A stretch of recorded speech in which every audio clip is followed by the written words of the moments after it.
ముగ్గురు మంత్రులు అవుట్. బడుగు నేతలపై వేలాడుతున్న కత్తి. హిట్ లిస్ట్ లో ఇద్దరు ఉత్తర తెలంగాణ, ఒకరు దక్షిణ తెలంగాణ మంత్రులు. ముగ్గురికి ఉద్వాసన, ఐదుగురికి బెర్త్.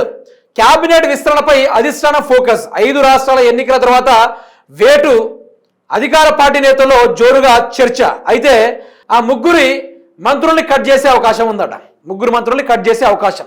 ఎందుకంటే ఇప్పుడు ఎన్నికలు ఉన్నాయి కదా కొన్ని రాష్ట్రాల్లో. ఆ రాష్ట్రాల్లో ఎన్నికలు అయిపోయిన తర్వాత, ఆ కాంగ్రెస్ పార్టీ జిహెచ్ఎంసీ ఎన్నికలు అయిపోయిన తర్వాత ఏం చేస్తారు వీళ్ళు? కాంగ్రెస్ పార్టీలో రేవంత్ రెడ్డికి అనుకూలంగా పనిచేయని కొందరు మంత్రులు ఉంటారు.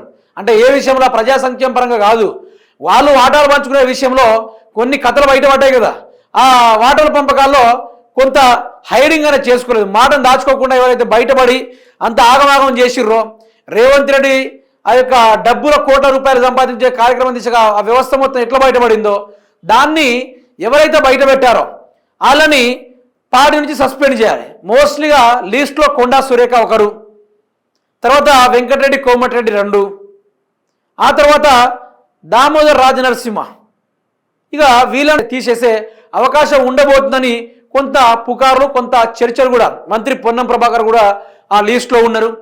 తర్వాత మిగతా మరికొందరు మంత్రులు, వివేక్ వెంకటస్వామి కావచ్చు, తర్వాత తదితర మంత్రులు కావచ్చు, వీళ్ళను తీసేసే ఆస్కారం ఉంది.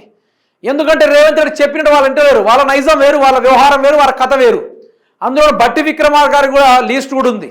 బట్టి విక్రమార్క కూడా తీసే అవకాశం ఉంటుంది. వీళ్ళను తీసేస్తే రేవంత్ రెడ్డికి అనుకూలంగా ఉండేటోళ్ళు, అనుకూలంగా పనిచేసేటోళ్ళు, ఏది అతను ఎమ్మెల్యే, ప్రజెంట్ ఎమ్మెల్యేగా ఉన్నా ఏది లేకున్నా కూడా దొంగని తీసుకొచ్చైనా సరే ముఖ్యమంత్రి చేసిస్తారు. ముఖ్యమంత్రి రేవంత్ రెడ్డి మంత్రి చేసిస్తాడు ఆయనే. అందుకనే ఎలక్షన్ కాగానే చూస్తూ ఉన్నాడు. ఎలక్షన్ అయిపోవాలి, వీళ్ళని తీసేయాలి. తీసేస్తే మనోళ్ళు అనేది పెట్టుకోవచ్చు.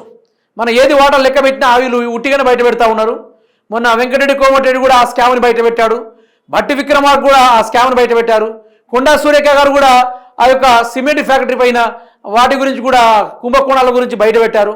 ఇలా ఒక్కొక్కటి బయట పెడతా ఉంటే కాంగ్రెస్ పార్టీ ఇమేజ్ డ్యామేజ్ అవుతుంది. బీఆర్ఎస్ పార్టీ వాళ్ళకి అది ఒక అస్త్రం అయిపోతుంది. వాళ్ళేమో వాయించేస్తూ ఉన్నారు. అటువైపు ఇటువైపు 2 వైపులో వాయించేస్తూ ఉన్నారు. ఏది తట్టుకోలేక కాంగ్రెస్ పార్టీ దిక్కుతోచని స్థితిలో ఈ విధంగా పడిపోయే కార్యక్రమం దిశగా ఉంది.